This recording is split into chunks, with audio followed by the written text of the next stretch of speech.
Bonjour à toutes et à tous et bienvenue pour ce nouveau webinaire aujourd'hui en partenariat avec Zest et Mouvoine. On est ravis à nouveau de vous accueillir pour un webinaire pendant cette période de confinement pour notre rendez-vous hebdomadaire et voilà, on se dit bonjour dans le chat et aujourd'hui on est ravis d'accueillir David Guillochot qui est directeur général de Zest. Bonjour David. Bonjour à toutes et tous. Bonjour Leslie. Voilà, on se retrouve donc un an plus tard pour un nouveau webinaire avec Zest et Mouvoine et on est vraiment ravis de vous accueillir pour parler aujourd'hui du déconfinement et comment préparer l'après avec vos équipes. Voilà, donc je vais vous partager des slides aujourd'hui pour que vous puissiez suivre notre présentation.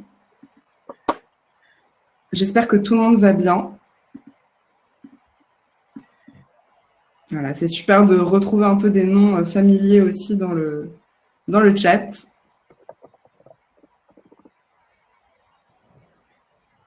Voilà. Les slides sont en train de s'afficher. Bonjour, bonjour.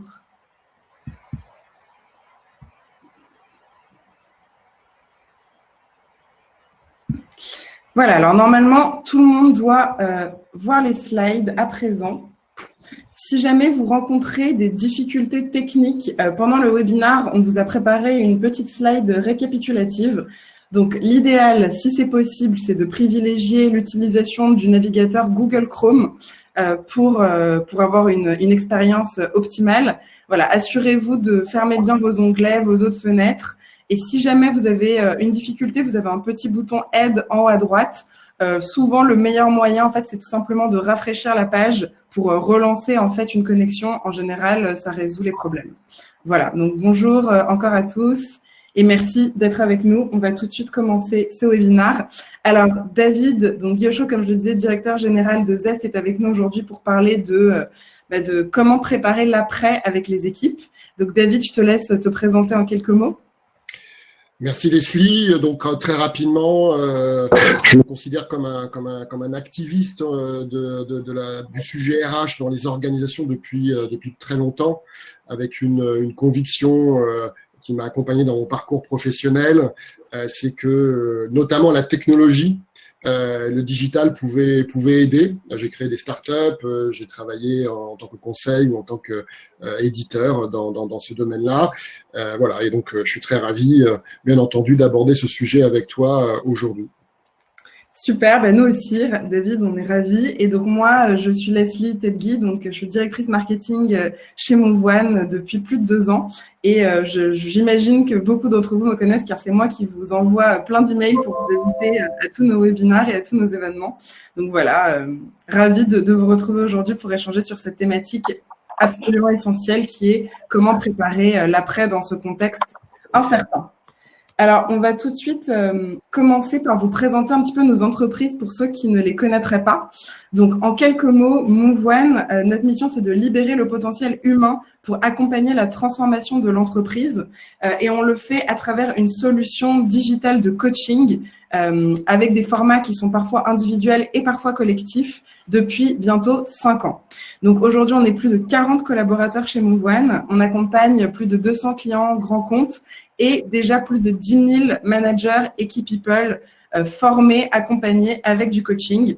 Donc, notre vision, c'est vraiment l'alliance du digital avec notre plateforme et nos coachings en visioconférence et de l'humain avec notre communauté de 150 coachs qui sont tous certifiés, expérimentés et formés à notre méthodologie.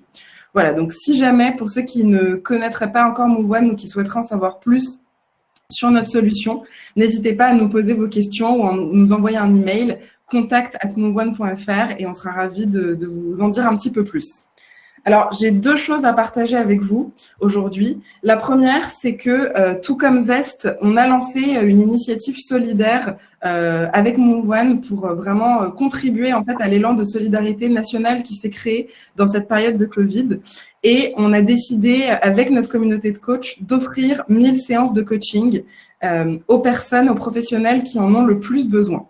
Donc, les personnes concernées sont toutes les personnes qui sont dans une fonction d'encadrement dans un établissement hospitalier, EHPAD ou association de santé, ou bien tous les dirigeants ou managers de PME françaises en difficulté. Donc, si vous connaissez certaines personnes qui peuvent remplir ces critères ou qui pourraient être intéressées par du coaching gratuit avec des coachs certifiés en visioconférence, eh bien, vous avez le lien dans le chat pour nous déposer votre candidature ou encore une fois, contact@moveone.fr. Voilà, c'était une information que je voulais partager avec vous aujourd'hui. La dernière chose, et ensuite je passe la parole à David. Pour toutes les entreprises qui souhaiteraient lancer des parcours de coaching en ce moment, il y a une initiative exceptionnelle de l'État, c'est l'initiative FNE. Grâce au FNE, en fait, les entreprises qui sont référencées Datadoc peuvent proposer des formations qui vont être prises en charge par l'État. Donc, je vous ai mis les conditions sur cette slide et du coup, MoveOne est bien référencé Datadoc et donc, les coachings MoveOne peuvent être pris en charge par l'État grâce au dispositif FNE. Donc, les conditions s'affichent sur votre écran. Ça doit coûter moins de 1 500 € TTC par salarié. C'est pour les formations en ligne. Si jamais vous êtes intéressé pour votre entreprise de proposer ce type d'initiative à vos collaborateurs en ce moment, n'hésitez pas à nous envoyer un mail contact@moveone.fr et on sera ravis de vous en dire plus pour pouvoir vous expliquer un petit peu comment ça fonctionne. Mais c'est extrêmement simple. On a déjà de nombreux clients qui ont eu recours à cette initiative pour lancer des coachings. Donc, n'hésitez pas si vous voulez en savoir plus.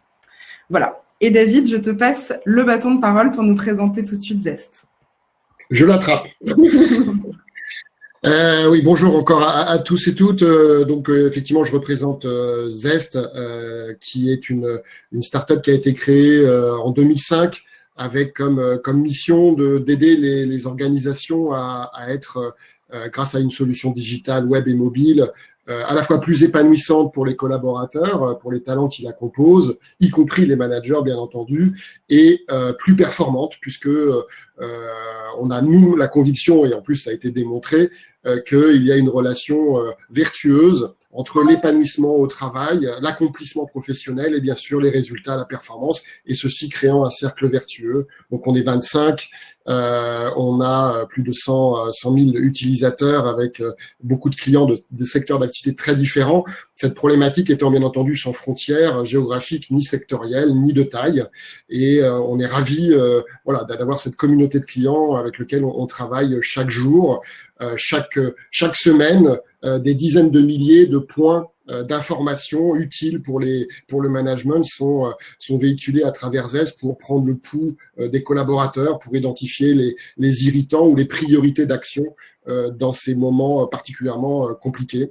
Et comme tu l'as dit, on a effectivement cette vocation un petit peu engagée d'aider les organisations et ceux qui les accompagnent. Donc, avec HR for Good, qui est une plateforme de contenu, voilà, on n'hésite pas à relayer les bonnes initiatives, dont celle de MoveOne qui est extra, dont on va, j'espère, faire bénéficier un certain nombre de nos clients.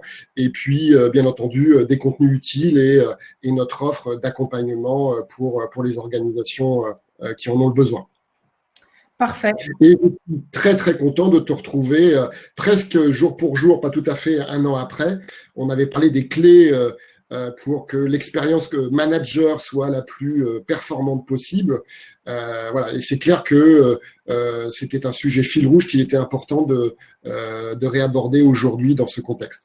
Ouais. Merci pour ton invitation. Avec grand plaisir, David. Et absolument, c'est vrai que c'est un sujet aujourd'hui sur le management qui est clé. Donc, on va en parler tout de suite. Comment préparer l'après avec vos équipes? En fait, pour les managers notamment, c'est vraiment une situation très compliquée, très difficile à gérer. Il y a un climat d'incertitude, d'angoisse, d'anxiété, à la fois individuelle pour le manager en lui-même, mais également pour les équipes et globalement pour l'organisation. Et comme d'habitude, en fait, le manager est au cœur des attentes, à la fois de ses équipes qui demandent beaucoup, mais aussi de la direction qui compte sur le manager pour être un relais, notamment dans ces périodes d'incertitude et d'anxiété qui peuvent exister.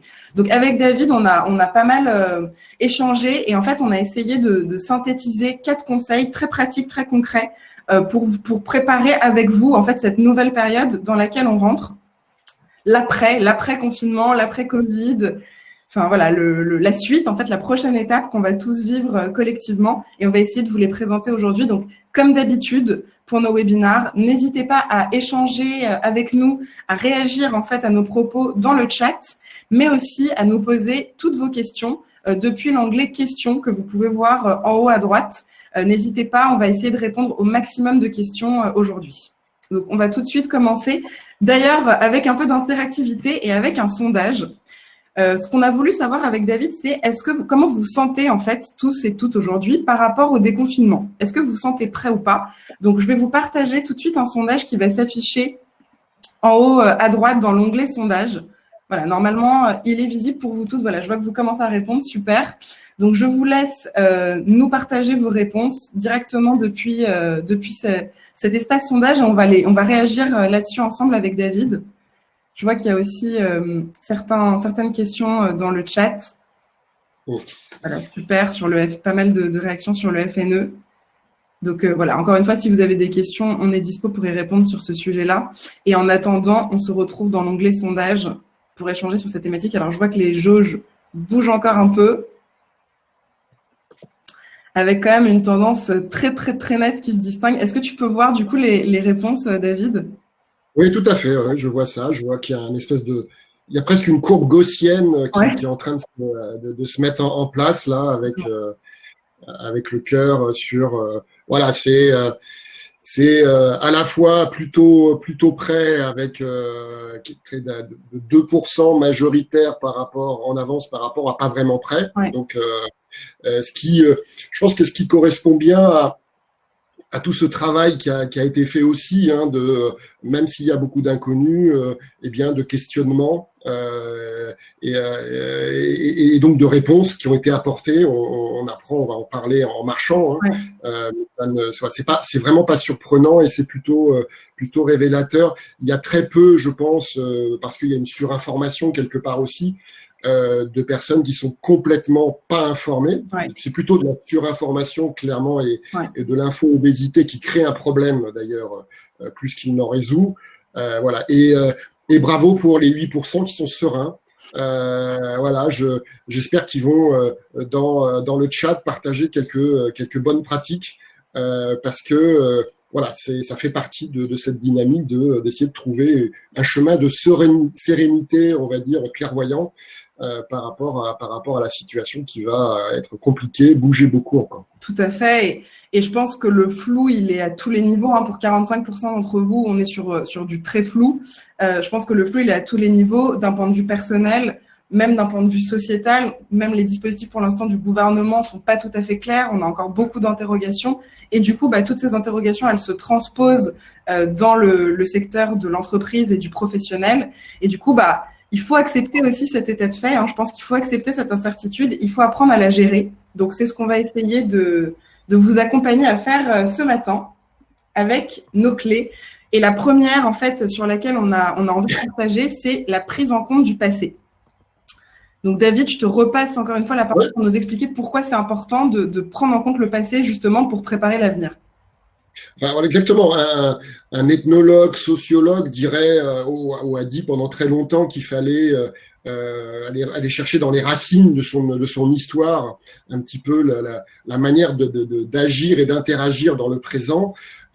Aujourd'hui, je vous invite pas à revenir dans un passé lointain, mais clairement dans un passé qui se compte en semaines, parce que d'abord son intensité et sa nouveauté a été particulièrement fort, et du coup c'est pas qu'il élimine le passé plus lointain, mais il en prend toute la place aujourd'hui, et on a du mal à se rappeler, ou en tout cas à prendre du temps sur un passé, sur les actions qui ont été faites il y a 6 mois, 12 mois. Donc il faut bien sûr regarder ce qui s'est passé depuis ces 2 derniers mois.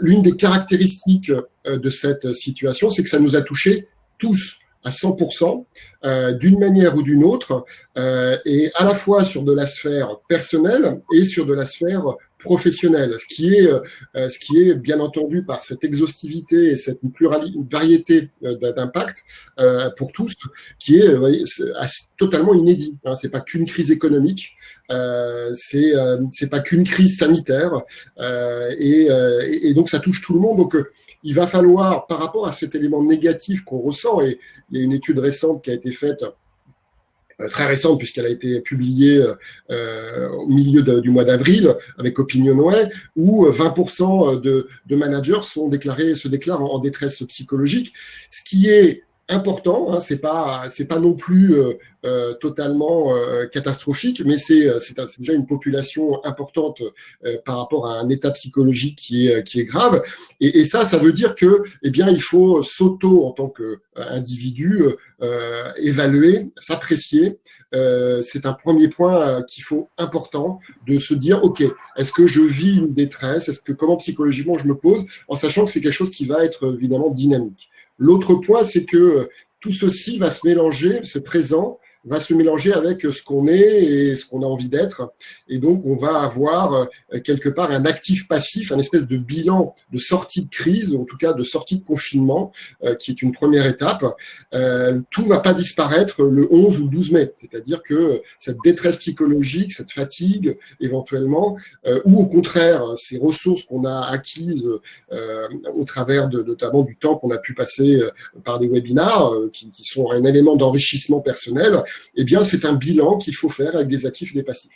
Le dernier élément, c'est qu'il faut tout de suite penser que le futur sera totalement, on va dire, filtré, construit par rapport à ce vécu. Donc, on va voir sa fonction, on va voir sa contribution à l'entreprise, ou même l'intérêt de l'entreprise au travers de cette crise.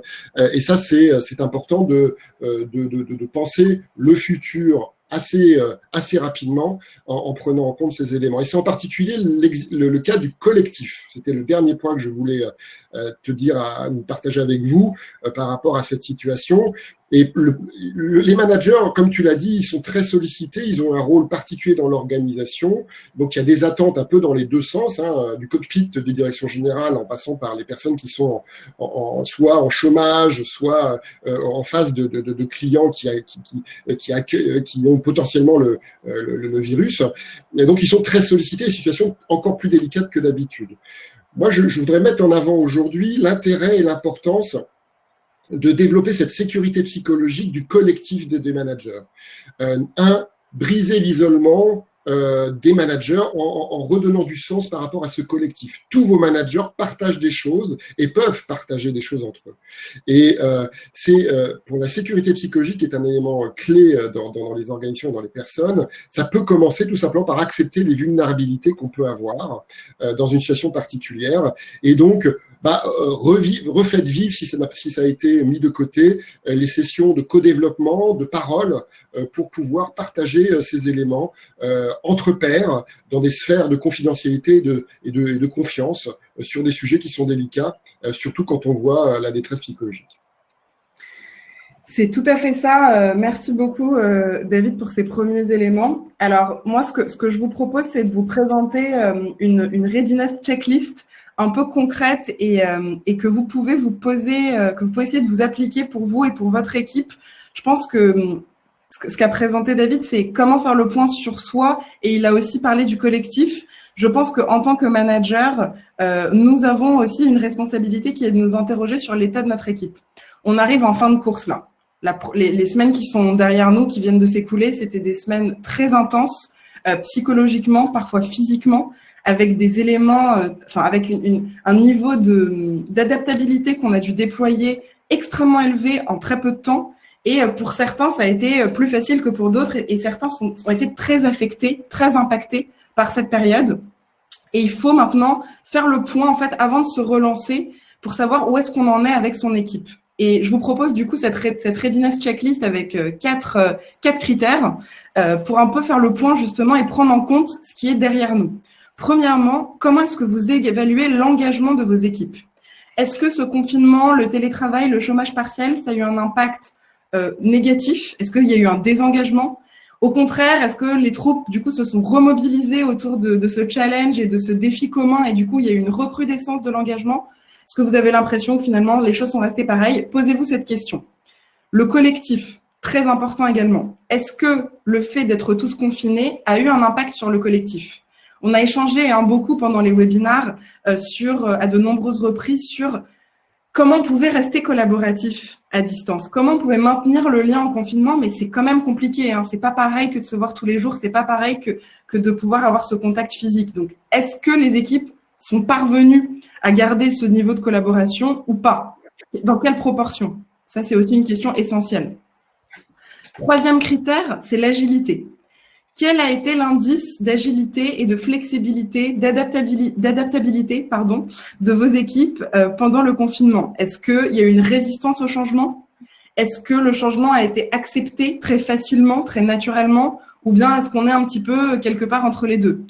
Pour essayer de répondre à cette question, il y a la notion de courbe du deuil qui est extrêmement intéressante. Où est-ce que vos équipes et vous-même vous situez-vous sur la courbe du deuil? Est-ce que vous êtes au niveau du déni? Est-ce que vous êtes au niveau de la colère? Est-ce que vous êtes plutôt en fin de courbe au niveau de l'acceptation et de la projection sur l'après? Voilà, essayez de vous situer un petit peu sur cette courbe du deuil qui est extrêmement intéressante, qui a été aussi évoquée par nos intervenants dans des nombreux webinars, pour comprendre un petit peu comment vous avez réagi et quel a été votre niveau d'agilité.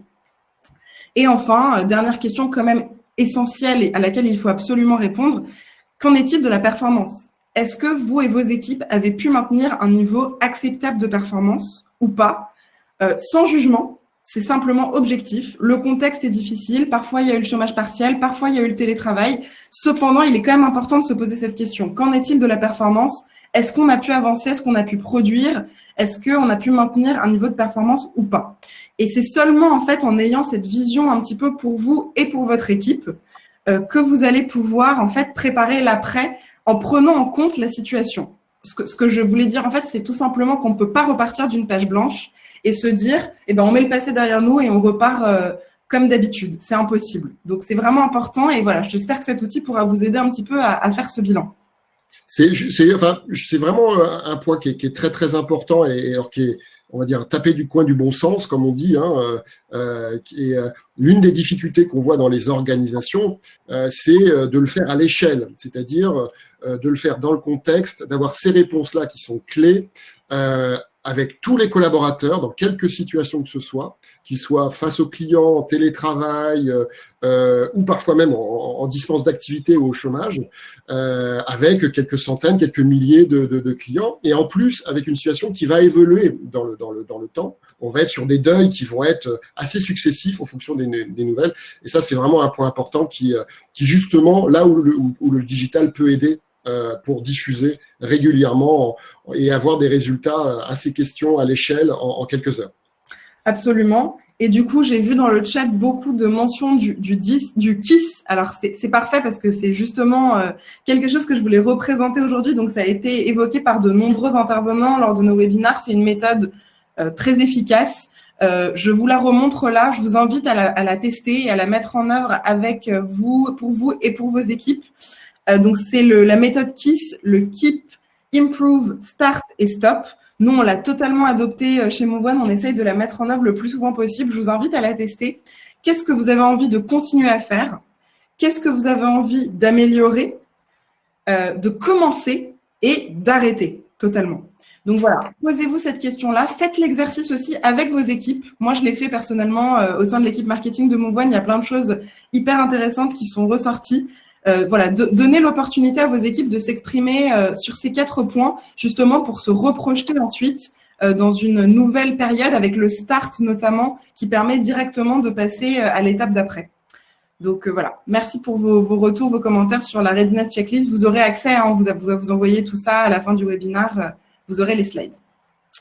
Voilà, on va enchaîner sur la deuxième partie le deuxième conseil, en fait, qui est l'adaptation du management. Comment est-ce qu'on va adapter son management à la situation? Et là aussi, on va commencer par un petit sondage pour essayer de voir comment vous vous situez par rapport à ça.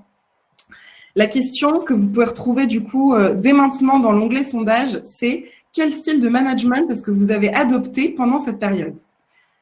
Est-ce que tu veux en dire un peu plus, David, sur justement ces différents styles de management? Alors, en fait, je pense qu'il y a des styles de management. Là, on a fait des choses assez simples, différents et qu'on peut, à la fois par rapport à sa personnalité qui on est, plus ou moins adopter, mais aussi par rapport à la situation. Et puis, on peut être le matin plus directif et en fin de journée, quand on a une one-to-one avec un collaborateur, plus en mode ami, éventuellement. Donc, ce qui est intéressant, c'est de voir comment vous avez justement eu ces postures, hein, quelque part managériales. Est-ce que c'est quelque chose qui a justement un petit peu changé par rapport à ce que vous aviez précédemment? Donc là, on commence à voir des réponses avec là aussi deux propositions qui se détachent. Oui, tout à fait. Celle du manager coach et celle du manager participatif. Tout à fait. Alors, ça prouve bien, hein, que vous avez voulu, ou en tout cas tenter d'impliquer au maximum vos équipes dans cette situation. Et donc, vous avez déjà le côté participatif qui émerge fort. Donc, c'est super. Et on va en parler, on va y revenir.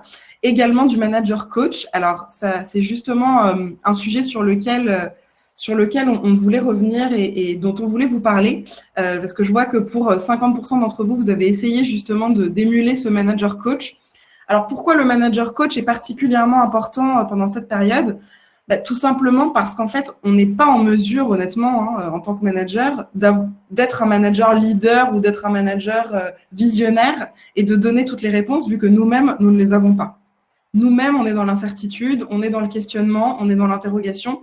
Et du coup, on n'a pas le choix, on est obligé de se mettre en posture coach et de l'adopter et de la travailler si ce n'est pas quelque chose qu'on maîtrise totalement. Donc, je vous ai remis là les 4 critères du manager coach. D'abord, une posture basse et une posture d'écoute active. Donc, on n'est pas en train de donner des ordres, on n'est pas trop dans le directif, on est plutôt dans l'écoute, le questionnement ouvert, l'implication au maximum du collaborateur et la méthode des petits pas. C'est-à-dire qu'on avance petit à petit avec une petite tâche après une autre, après une autre, après une autre, sans essayer d'avoir une immense vision très long terme qui, de toute façon, honnêtement, dans cette période, est impossible. Vu que nous-mêmes, on ne sait pas ce qui va se passer dans 2-3 semaines, on n'a pas du tout de visibilité. Les plans stratégiques sont mis de côté, les objectifs à 5 ans sont mis de côté, on vit quasiment au jour le jour, à la semaine. Et donc, cette posture du manager coach, elle va être particulièrement efficace justement pour gérer cette période-là. Je voulais également revenir sur une notion qu'on a vue aussi lors d'un précédent webinaire, qui est celle du manager augmenté. Alors, elle nous a été amenée par Ludovic Giraudon, qui est écrivain et auteur du livre Dream Team. Donc, si jamais vous vous êtes intéressé par le webinaire avec Ludovic, on en a fait un. Zest aussi, on a fait un. Donc, on vous mettra les liens en commentaire si ça vous intéresse de creuser un peu les thèses de Ludovic qui sont vraiment hyper intéressantes. En fait, ce qu'il expliquait tout simplement, c'est que manager en télétravail, manager en période de crise, c'est pas forcément très différent de manager de manière habituelle, c'est juste plus. En fait, le contexte du télétravail, du chômage partiel, de l'incertitude ambiante fait que des comportements tels que l'anxiété ou bien l'hypersensibilité, l'émotion très forte vont être exacerbés et vont être beaucoup plus présent que d'habitude, un peu comme si on regardait à travers une loupe. C'est pour ça que j'ai mis ce petit icône de la loupe. Mais voilà, tout est magnifié, en fait, à cause du contexte et de la situation très incertaine. Et du coup, ce qui peut habituellement passer plus facilement, des petites prises de bec, des petites incompréhensions, des petites tensions qu'on va pouvoir désamorcer à la machine à café, en allant boire un verre ou tout simplement en ayant une conversation en face-to-face, c'est pas possible en télétravail, c'est pas possible en confinement, c'est pas possible en chômage partiel. Et donc, le moindre grain de sable dans le rouage va prendre des proportions gigantesques. Et donc, ce qu'on vous invite à faire, c'est d'accentuer, en fait, tout simplement, vos bonnes pratiques habituelles pour compenser, justement, de l'autre côté, ces difficultés opérationnelles et cette ultra-sensibilité qu'on peut ressentir au quotidien avec nos équipes. Donc, c'est vrai en tant que manager avec nos équipes. C'est aussi un message à faire passer à vos managers, si vous en avez besoin, de leur dire, j'ai besoin en ce moment d'encore plus d'empathie, encore plus de bienveillance, encore plus d'écoute. Tous les traits, en fait, du bon manager vont devoir être accentués puissance 1000 pour compenser le contexte d'incertitude et d'anxiété qui peut avoir émergé dans le cadre de cette période. Donc voilà la notion de management augmenté sur laquelle je voulais revenir ce matin. Et je te repasse du coup tout de suite la parole pour que tu puisses compléter cette idée, David. Ouais, je te remercie. J'ai répondu à une des questions là, désolé pendant la réponse, mais effectivement, si on a vu les postures un peu opérationnelles du manager, je pense qu'on sera d'accord que il faut pouvoir s'adapter un petit peu aux différents sujets et personnes qu'on a avec qui on va jouer cet exercice de management. Il faut aussi reconnaître que le management directif qu'on critique depuis longtemps, mais qui là va encore un peu plus peut-être critiquer. Pour autant, attention, ça ne veut pas dire que le corps social, les collaborateurs, les managers ont pas besoin de direction dans cette incertitude. On est dans un monde VUCA, je rappelle, volatilité, incertitude, complexité et ambiguïté. Et on est typiquement, on n'a jamais été, je pense, autant dans une matérialisation de ce monde VUCA. Et donc, du coup, un des éléments complémentaires, et le management directif est souvent associé à ça, c'est de donner des directions. Et moi, je préférais qu'on parle plutôt de s'assurer qu'on croit à ce que l'on fait. À la fois en tant que manager de proximité, est-ce que je crois à mon rôle de manager de proximité? En tant que caissière dans un magasin encore ouvert, est-ce que je crois à ce que je fais? Pourquoi je le fais? Et donc, il est très, très important au niveau du management, à chaque étage, d'une manière très, on va dire, corporate au niveau des directions générales et très opérationnelle sur les postes de travail pour les managers de proximité, vraiment conjuguer et donner du sens sur sa mission avec le présent. C'est-à-dire que clairement, il y a des choses, effectivement, voilà, on ne se réinvente pas une activité, mais il faut pouvoir la conjuguer pour très concrètement, on parlait des caissières. C'est clair que ils ont besoin d'avoir une raison de se lever. C'est pas simplement faire tourner économiquement la caisse de l'activité, c'est aussi servir quelque part l'ensemble des personnes qui ont besoin d'acheter des aliments, par exemple. Donc, conjuguer sa mission à tous les niveaux, la communiquer, la rendre la plus concrète et voir comment elle peut être incarnée. L'autre élément du management, ce sont des choix aussi un peu de posture générale, autre que voilà, la technique. C'est est-ce qu'on veut être plutôt le bon, la brute ou le truand? Alors, il y a des fois où on n'a pas le choix, il faut être un peu brutal parce que la situation est totalement brutale. En fait, les actes vont être brutaux. On n'a pas besoin d'être forcément brutal par essence. Et donc, c'est important de voir. Moi, on voit dans les organisations des corps, des collectifs managériaux qui vont essayer de profiter de la situation, par exemple. Donc là, on est clairement dans la posture truand. Il y en a qui vont effectivement très très vite anticiper les choses et prendre des actions très très très très fortes avec des applications très rigoureuses et donc avec une certaine brutalité sans avoir de posture complémentaire d'écoute. Et puis il y a ceux qui vont essayer, en étant réalistes, mais c'est pas des choses qui sont faciles, eh bien d'être plus à l'écoute un peu du corps social, de trouver des solutions et pourquoi pas de favoriser des engagements solidaires dans leur organisation. C'est clair qu'on n'est pas tous en tant que secteur d'activité égaux par rapport à la situation. Il y a des secteurs qui sont vraiment, vraiment touchés, qu'on peut tout à fait comprendre. Mais je pense qu'il faut prendre son recul. Est-ce qu'en tant qu'entreprise et en tant que manager personnellement, est-ce qu'on est dans l'une de ces postures un petit peu caricaturales liées à un film bien connu? Voilà. Donc, c'est ces choix-là qui permettent d'accompagner finalement son équipe et en tant que manager de manager, son collectif managérial. Tout à fait, et ça rejoint, je trouve, c'est intéressant, exactement, enfin, tu t'as quasiment répondu en fait à une question, donc je vais la démarrer là en direct, de John Robardet qui nous demande « Difficile de ne pas être directif quand il faut maintenir une activité non prioritaire et imposer des consignes sanitaires pour se protéger. Quelle attitude, posture serait idéale ?» Et c'est exactement ça, en fait, je pense que il n'y a pas de posture ou d'attitude idéale. Elle n'existe pas, en fait. Elle est circonstancielle, déjà, totalement adaptée à votre environnement, à votre contexte, et je pense qu'elle doit varier en fonction des moments et en fonction des sujets. C'est-à-dire que, comme le disait David, ça va varier, ça va évoluer. Il y a certains moments où il va falloir, en effet, adopter un management directif pour s'assurer que les choses avancent, que les consignes sanitaires sont respectées, etc., qu'il va falloir concilier avec un management coach, avec un management d'écoute, pour aussi comprendre la souffrance, l'anxiété, l'incertitude que peuvent ressentir les collaborateurs et qui peut être extrêmement anxiogène aussi. Donc, il faut faire preuve d'un maximum d'agilité pour adapter son style de management à la situation et varier d'un à l'autre en fonction du contexte. Voilà ce que je voulais juste ajouter pour répondre à votre question. Il y a une question de l'or que je trouve qu'on pourrait profiter, c'est Ouais.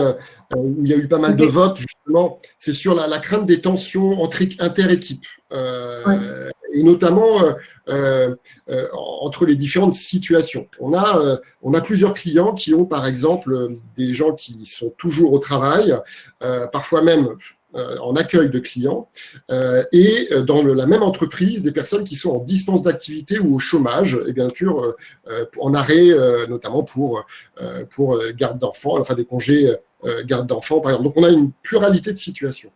Et ce qui est intéressant, c'est que grâce à ce qu'on disait sur le digital, ces organisations ont sondé l'ensemble des populations. Et grâce à ces informations, elles peuvent justement un peu monitorer quel est le ressenti et le degré de confiance, le degré d'inquiétude, de stress que ces différentes populations peuvent avoir dans la situation. Et c'est quelque chose qui va bouger. On a notamment identifié pour un client le stress montant avec la date de déconfinement des personnes qui sont notamment en dispense d'activité ou en garde d'enfants. Et en particulier sur les femmes. Donc, il y a un aspect effectivement qui peut être pris en compte et sur lequel l'entreprise doit pouvoir monitorer. Elle ne pourra pas régler tout, bien entendu, mais elle pourra éventuellement anticiper des réponses et faciliter éventuellement des initiatives qui vont dans ce sens. Oui, tout à fait. C'est intéressant ce que tu dis d'avoir. En fait, on en revient toujours à ça, à l'agilité, l'adaptabilité en fonction des situations. Il va falloir adapter et prendre en compte en fait les disparités de chacun, tout en essayant de recréer une unité. Hein. C'est tout le challenge, mais on va y arriver quand on va parler du collaboratif. C'est notre prochain point justement pour essayer de voir justement comment on peut traiter ce sujet de recréer du collectif tous ensemble. Exactement, c'est la transition sur qu'est-ce qu'on fait, c'est-à-dire que comment on peut agir. On a vu quelles étaient un peu les postures, on a un petit peu et puis le côté aide. En tant que manager, il est clair que l'intelligence collective et la force de travail, elle n'est pas entre les mains du manager uniquement, mais au contraire, elle est plutôt clairement dans les opérationnels et les membres des différentes équipes. Et donc, dans un monde comme on l'a vu, encore toujours aussi incertain, il faut être très clair, ce n'est pas dans les cockpits, dans les tours d'ivoire qui sont maintenant chez les uns, chez les autres. On connaît tous des organisations, bien entendu, où les sièges sont complètement vidés et donc tous les sièges sont en télétravail et donc quelque part, c'est pas forcément à eux de définir ce qui doit se faire exactement dans tel magasin, tel entrepôt, par exemple. Et donc, la posture et la dynamique, quelque part, collective, elle est vraiment importante de reconnaître, en fait, l'intelligence du terrain dans cette situation inédite. On parlait du directif. Oui, le directif doit dire et doit être très directif, clairement. Il doit dire on ne sacrifie pas la santé, la sécurité sanitaire à l'aune d'un certain nombre de choses, peut-être de facilité culturelle, peut-être de manque de volonté de mettre en place ce genre de choses, ou de l'économique pure et dure. Donc ça, c'est ce qu'on attend d'un dirigeant. Par contre, comment je m'organise dans mon magasin, comment je gère les gestes barrières localement, avec ce cadre-là, eh bien, il faut aussi donner cette intelligence aux équipes et c'est vraiment très, très important. Et donc, il faut trouver le bon dosage managérial au niveau local et comme au niveau plus global entre le top-down et le bottom-up et l'autonomie qui sera donnée aux différents parties prenantes. Et donc, la délégation, ça ne veut pas dire le renoncement, ça ne veut pas dire le lâcher-prise total, mais cette délégation-là, au niveau du terrain, va être très importante. Et en tant que dirigeant et en tant que manager de proximité, eh bien, comment je vais gérer cette délégation, comment je vais jouer mon rôle de coach, peut-être d'ami quand il y a des difficultés psychologiques dans l'expérience, dans ce vécu qui va être forcément difficile. Et puis, de temps en temps, comment effectivement je suis directif par rapport à donner un cadre et suivre des indicateurs qui vont évoluer, mais qui vont être importants. Un des points par rapport à la tendance culturelle qu'on connaît et qu'on voit et les différences qu'on voit dans les entreprises internationales, c'est clair que dans le monde anglo-saxon, on a une culture beaucoup plus sur le management du résultat plutôt que du comment. Et donc, en France en particulier, on aime bien, en tant que management, de définir assez précisément le comment, parce que quelque part, on a tendance à penser qu'on va le définir et que c'est notre responsabilité. Je pense que c'est important, par rapport à ce qu'on se disait, d'être vigilant là-dessus et de donner un peu plus de délégation sur le comment, et ne pas transiger quelque part sur l'exigence des résultats, bien entendu, et donc d'avoir ces éléments importants. Et le concept de sécurité psychologique qu'on évoquait, qui est un concept qui a été étudié avant cette crise et qui est très important aujourd'hui, il est notamment sur est-ce que je peux donner la possibilité à mes collaborateurs, à des membres de l'équipe, de prendre des risques sur le comment, sur l'innovation pratique, pour répondre à comment je gère mes clients sans pouvoir les voir de visu, comment je gère les gestes barrières dans mon espace physique, commercial ou technique. Voilà. Donc ça, c'est un point qui est important, je pense, dans la posture, et qu'on télémanage ou pas, eh bien, il ne faut pas hésiter à déléguer, et en particulier sur le comment. Ouais. C'est un très bon point. Alors, je jette un œil sur l'heure. En même temps, je vois qu'on est déjà à 5 minutes de la fin officielle du webinaire. Donc, on est désolé de prendre un peu de retard par rapport à ce qui était prévu. Pour ceux qui souhaiteraient continuer avec nous, on va prolonger du coup le webinaire jusqu'à midi.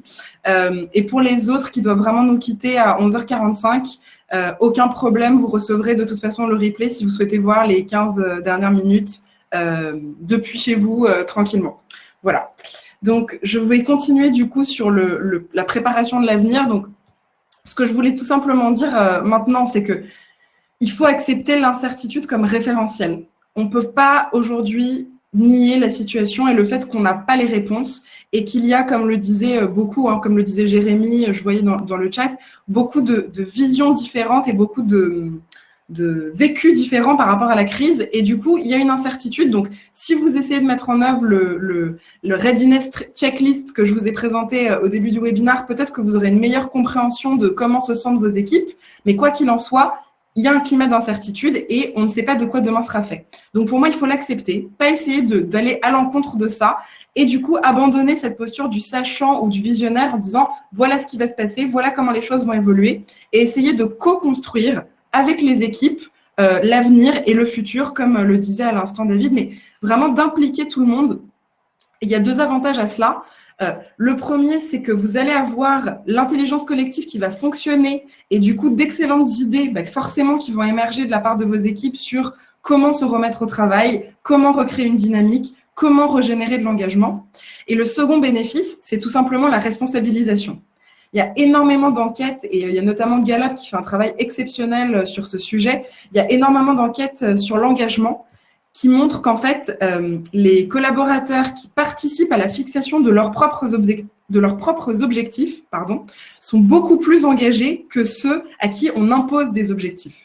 Et du coup, vous allez avoir une recrudescence de l'engagement, une recrudescence de la responsabilisation si vous impliquez vos équipes dans la construction et dans la fixation de nouveaux objectifs et dans la création d'un nouveau référentiel. Et c'est seulement de cette manière-là qu'on va pouvoir dépasser ensemble cette crise en faisant fonctionner l'intelligence collective, en redonnant de l'engagement et en responsabilisant chacun. C'est pas la peine d'essayer de jouer le rôle du Superman, du manager Superman qui résout tous les problèmes, qui sait tout, qui répond à tout, qui est là pour tout le monde. C'est indispensable, au contraire, de déléguer, comme le disait David, et d'impliquer l'ensemble de vos collaborateurs pour créer justement un référentiel qui soit commun et qui soit efficace. Voilà, je vais m'arrêter quelques secondes pour prendre des questions parce qu'on en a énormément. Du coup, je vais en prendre une de Emmanuel qui a reçu beaucoup de votes. J'ai 3 populations, ceux qui ont dû maintenir une activité sur site, qui continuent en télétravail et ceux qui sont au chômage. Chacun envie l'autre. Comment les aider à dépasser ça? Alors, c'est hyper intéressant. C'est pas facile, hein, Emmanuel. Déjà, on est avec vous, on vous soutient dans cette situation qui n'est pas évidente, on vous envoie du courage. Je pense que pour arriver à répondre à cette problématique-là, encore une fois, c'est miser sur le collectif et sur un maximum de transparence. Pourquoi ne pas demander à chacune de ces populations de raconter, à travers un email, à travers une vidéo, comment s'est passé le confinement pour eux, comment est-ce qu'ils ont vécu cette période. Et en fait, chacun va parler de ce qui a été positif, mais aussi du négatif, des difficultés qu'ils ont rencontrées, de la souffrance ou de l'anxiété qu'ils ont ressentie. Et ça va créer de l'empathie d'un groupe vers l'autre et peut-être, du coup, permettre de dépasser justement cette envie que chacun peut ressentir parce qu'en fait, il y a eu de situation parfaite pour personne, si on est honnête, à travers ce confinement.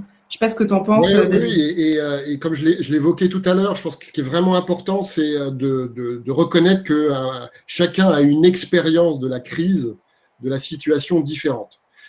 Et donc, ça veut dire que, un peu comme on disait, designons l'expérience collaborateur, eh bien, quelque part, on doit en être un peu des architectes de ces voyages, entre guillemets, brutaux et qui sont en cours pour chacun, et chacun a la différence. C'est pour ça que, par exemple, typiquement, pour nos clients, nous avons développé des questionnaires différenciés en fonction de ces situations. On a un questionnaire pour les télétravails qui notamment identifie si on est primo-télétravailleur ou pas, enfin des choses qui peuvent être importantes. Il y a 20 questions qui sont uniquement sur cet approfondissement du diagnostic de l'expérience en tant que télétravailleur. Et il y a aussi des questionnaires qui sont sur les personnes qui sont alors sans activité, y compris les dispenses d'activité ou les autres types de dispenses actuellement, et puis ceux qui sont en contact du public ou en continu d'activité. L'expérience, et donc ça veut dire qu'il faut, pour les aider, d'abord les écouter, posture positive, de manière collective, tous ensemble, et aussi de manière différenciée pour avoir un diagnostic qui va vous permettre, en tant qu'RH ou manager, eh bien, de pouvoir identifier les actions qui vont accompagner ça. Ce qui est très clair dans tous les scénarios de déconfinement, c'est qu'on va avoir une multiplication certainement des situations hybrides. Toute l'organisation ne sera pas au chômage ou toute l'organisation ne sera pas au télétravail et même individuellement, on sera un peu au télétravail, beaucoup peut-être certainement pour commencer, et un petit peu éventuellement sur site. Donc, on va avoir des situations hybrides et donc, il faut avoir cette intelligence en mesurant et en écoutant. Tout à fait. Et je pense que c'est indispensable justement, comme il était suggéré dans les questions, hein, quels sont les rituels. Les rituels, c'est continuer au maximum les réunions d'équipe en visioconférence le plus souvent possible pour échanger. C'est continuer les meetings individuels, manager, au moins une fois par semaine, voire plus, pour échanger, pour récolter le pouls, pour comprendre un peu ce qui se passe, discuter sur la situation. Enfin, c'est vraiment maximiser au maximum la communication sous toutes ses formes. Donc, certains utilisent des outils collaboratifs comme Klaxoon, par exemple. Il y a bien sûr tout simplement la visioconférence, les appels, les groupes WhatsApp, pourquoi pas, pour échanger de manière plus informelle. C'est vraiment au maximum miser sur la communication pour justement partager, échanger et ne pas créer ce vide, ne pas créer ce manque dans lequel va s'infiltrer justement toute l'anxiété et le stress des équipes. Donc, je vais avancer sur la dernière partie de ce webinaire parce que j'ai vu qu'il y avait aussi des questions sur les rituels RH. Et du coup, c'est parfait. À chaque fois, vous m'aidez à faire des transitions impeccables avec vos questions. On va justement vous parler maintenant du rôle des RH dans cette crise. Comment, en fait, les RH doivent eux aussi soutenir les managers. On sait à quel point le binôme RH-manager est indispensable et clé, à quel point il peut être puissant quand il est efficace. Comment est-ce qu'on peut capitaliser sur les ressources humaines justement pour vous accompagner en tant que manager, vous et vos équipes, à traverser ce moment. Donc, je voudrais revenir sur en fait des signes chinois du coup autour de la crise qui ont déjà aussi été vus lors de précédents webinaires. Donc, j'ai repris plein de contenus super intéressants que j'essaie de vous remettre à propos ici aujourd'hui sur le fait que en fait la crise c'est à la fois du danger mais aussi de l'opportunité. Et pour moi, c'est important que les RH, tout comme les managers, tout comme les dirigeants, essayent de voir comment on peut tout simplement transformer la crise qui représente un danger en opportunité.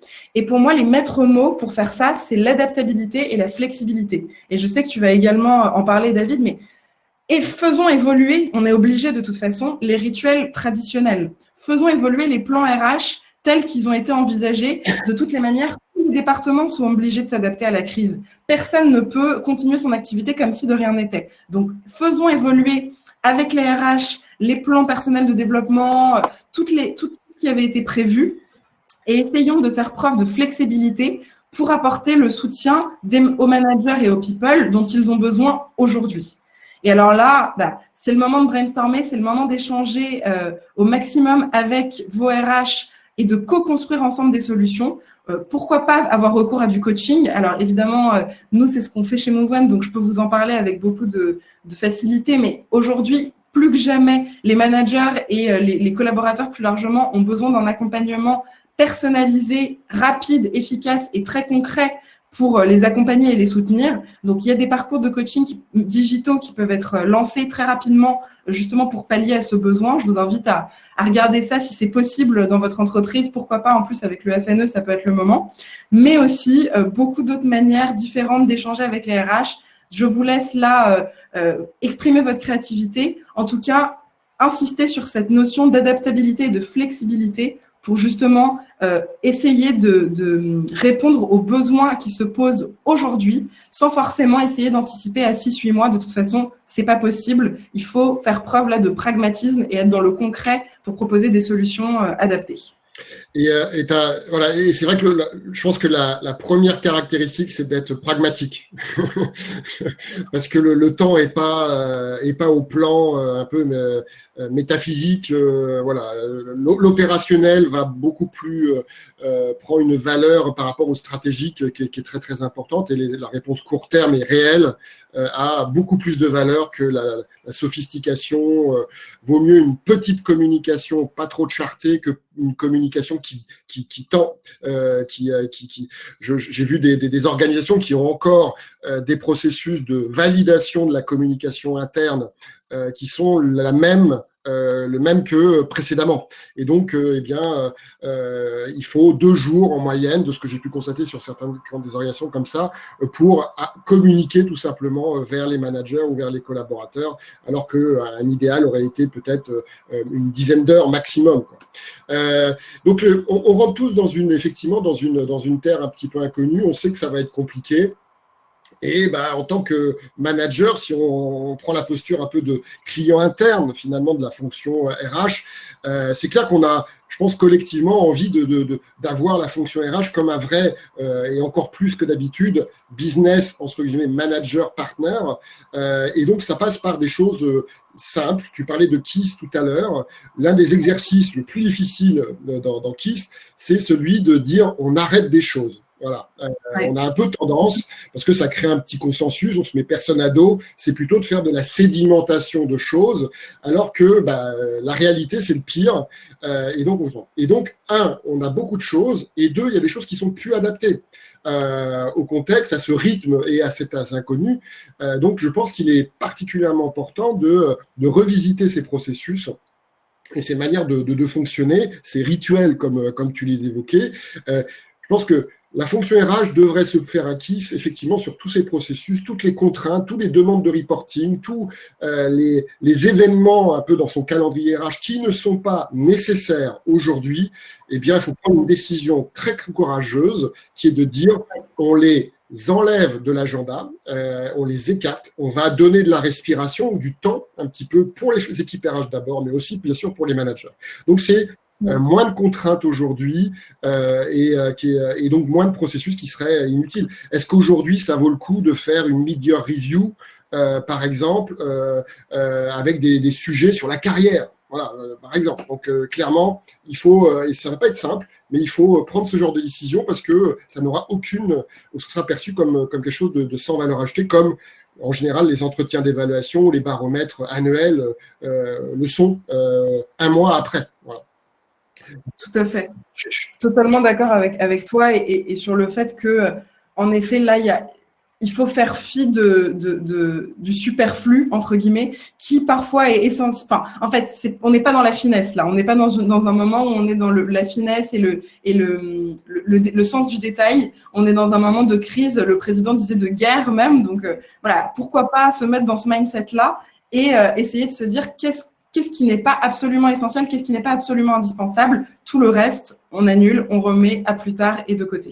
Et ça, c'est un premier élément important, c'est de dégager quelque part du champ d'action, de la possibilité de la bande passante, et en préservant un peu la charge mentale sur des choses qui sont pas vitales. La deuxième chose que j'attends, si je me mets en syndicat des managers, par rapport au HR Business Partner, eh bien, c'est donnez-moi des outils quand même. Aidez-moi à justement combler, on va dire, ces vides ou ces besoins ou ces nouvelles capacités d'intervention avec des choses qui sont adaptées. Et clairement, les rituels de points réguliers, de one-on-one, c'est maintenant. Si vous ne l'avez pas encore fait, c'est maintenant qu'il faut favoriser l'émergence de ces pratiques très rapidement. Et on peut le faire à distance. La conversation asynchrone, préparée, peut aider justement à une visio ou à juste un coup de fil, bien entendu. Et donc, le télétravail n'est pas un problème par rapport à l'entretien, en disant on ne fait plus d'entretien one-one puisqu'on ne se voit pas et c'est la tradition. Donc, clairement, il faut pouvoir le faire. Il y a eu une question qui était sur comment justement éventuellement on utilise WhatsApp. Ouais. Alors, personnellement, moi, je pense que si c'est la seule solution, il vaut mieux ça que rien. Par contre, ça pose quand même des questions de sécurité, de limitation entre la vie perso et la vie professionnelle. Puisque clairement, WhatsApp, on l'utilise beaucoup par ailleurs. C'est des choses qui sont utilisées dans certaines entreprises. Et c'est là où l'entreprise et la fonction RH et la DSI collaborent pour pouvoir mettre à disposition éventuellement des solutions très rapidement qui existent parfois dans l'entreprise, qui sont sous-utilisées, ou des choses qui peuvent se mettre très rapidement en action. On a aidé un client, on est passé de 120 utilisateurs à plus de 10 000 utilisateurs en une semaine. Donc, c'est des choses qui peuvent être très rapides. Et le dernier point, qui est aussi pour avoir un peu d'empathie par rapport aux managers de proximité, c'est que la fonction RH aide quelque part directement les collaborateurs, que ça soit pas que le guichet unique, on va dire ça comme ça, du stress psychologique, de la détresse psychologique des collaborateurs, soit le manager. D'abord, il n'est pas préparé pour ça, il n'a pas fait de formation psycho systématiquement, et c'est quelque chose qui est très lourd émotionnellement, et il faut quand même un bagage technique qu'il n'aura pas forcément le temps d'adapter. Et donc, c'est très important d'avoir des systèmes d'alerte qui permettront d'aiguiller des personnes collaborateurs en détresse, éventuellement en court-circuitant le management, en allant directement dans ces cellules pour pouvoir faire de l'accompagnement. C'est vraiment très utile, bien entendu, en premier lieu pour les collaborateurs qui sont dans cette situation, et c'est presque indispensable pour les managers qui ont tant à faire. Et donc, je pense que ça, c'est un point important, ces dispositifs d'accompagnement des situations difficiles individuelles par la RH qui va particulièrement être important en ce moment. Merci beaucoup. Alors, on est bientôt arrivé à la fin de ce webinaire. Avant de prendre une dernière question pour finir le webinaire, je vais vous demander tout de suite de nous donner votre avis sur ce webinaire aujourd'hui. Vous allez avoir dans quelques secondes une petite pop-up qui va apparaître sur votre écran avec un sondage. Est-ce que vous pourriez, s'il vous plaît, prendre quelques secondes pour y répondre? Ça nous permet d'avoir votre feedback en fait sur nos webinaires et aussi de vous permettre de vous exprimer sur des sujets qui pourraient vous intéresser. N'hésitez pas à le compléter et ça nous aidera en fait à programmer des webinaires sur des sujets qui vous parlent et qui vous intéressent. Ça nous est vraiment extrêmement utile. Donc, merci d'avance à tous ceux qui prendront une petite minute pour répondre à notre sondage. Ce que je vous propose, c'est de prendre une dernière question avant de mettre fin au webinaire. Alors, j'essaye de voir celles qui ont reçu particulièrement des votes. Voilà, celle-ci a reçu 8 votes. Donc, comment rassurer mon équipe sur l'après, répondre à des questions dont je n'ai pas de réponse? Exactement. Franchement, c'était le mot de la fin, Pascal, sur cette question de préparer l'après et de justement la posture managériale. Je pense que c'est ce qu'on a essayé de faire passer comme message tout au long de ce webinaire. La posture, de toute façon, la posture du Superman, vous ne pourrez pas l'avoir parce que vous n'avez pas les réponses, pas en mesure de traiter toutes les questions et d'être là à 100% pour les interrogations de vos collaborateurs. Donc, soyez honnêtes, soyez transparents. Moi, c'est ce que je recommande en disant communiquez sur ce que vous pouvez et sur ce que vous ne pouvez pas. Soyez rassurants et empathiques avec les angoisses, mais honnêtes aussi. Et je sais que Nathalie, vous l'aviez noté un peu plus haut, c'est simplement expliquer, donner du sens. en disant, bah voilà, aujourd'hui, je n'ai pas la réponse à cette question, j'essaye de la trouver, je reviendrai vers vous, je m'engage à ce à quoi vous pouvez, mais de manière vraiment simple et sans essayer de compenser toutes les interrogations parce que de toute façon, c'est impossible. Donc voilà, donner du sens, rester au plus près des collaborateurs et avec le plus possible d'honnêteté et de transparence. Je pense que c'est la meilleure recette qu'on peut donner pour la situation actuelle. Et là, c'est vrai que le couple manager RH, service juridique, enfin voilà, a des choses à faire avec une FAQ qu'on voit effectivement se développer, où il y a une espèce de site un peu point repère que les entreprises mettent à jour dans les cas par rapport aux décisions spécifiques de l'entreprise, voilà, qui permet d'avoir ces réponses entre guillemets technique que le manager n'aura pas forcément à relayer. Et là, je pense qu'il y a une chose que je trouve particulièrement intéressante comme pratique, c'est aussi de projeter son équipe, on parlait du collaboratif, du participatif, dans la préparation de ce futur proche. Par exemple, aujourd'hui, une équipe qui est 100% en télétravail, eh bien, faites une session de brainstorming, d'échange collectif pour dire, bon, bah, ok, on se projette dans une semaine, dans 2 semaines, dans 3 semaines, on va au bureau. Qu'est-ce que ça veut dire? Comment on fait? Le plan du bureau, il est comment? Comment on va gérer ces éléments? Projetez-les et donnez-leur la parole pour qu'ils s'approprient. C'est un exercice à double effet positif. La première, c'est que ça les projette vers le futur un peu plus normal. Et la deuxième, comme on l'a dit, ça les engage. Et donc, quelque part, ça va être tout bénéfice dans la mise en œuvre. Eh bien, voilà, il est midi, on va se quitter. Merci à toutes et à tous aujourd'hui pour votre présence. On était près de 250 connectés, donc c'était vraiment un plaisir de vous retrouver. Merci également pour toutes vos questions hyper pertinentes, toutes vos contributions dans le chat. Et bien sûr, merci à David aussi pour tes conseils aujourd'hui. Voilà, bah moi, comme chaque semaine, c'est un grand plaisir de vous retrouver pour nos webinars. Restons en contact, n'hésitez pas à nous suivre sur LinkedIn ou à nous envoyer des messages si vous avez des questions. Et puis, on se retrouve pour des prochains webinars très bientôt. Voilà, excellente journée à toutes et à tous et à très vite. À très vite, au revoir.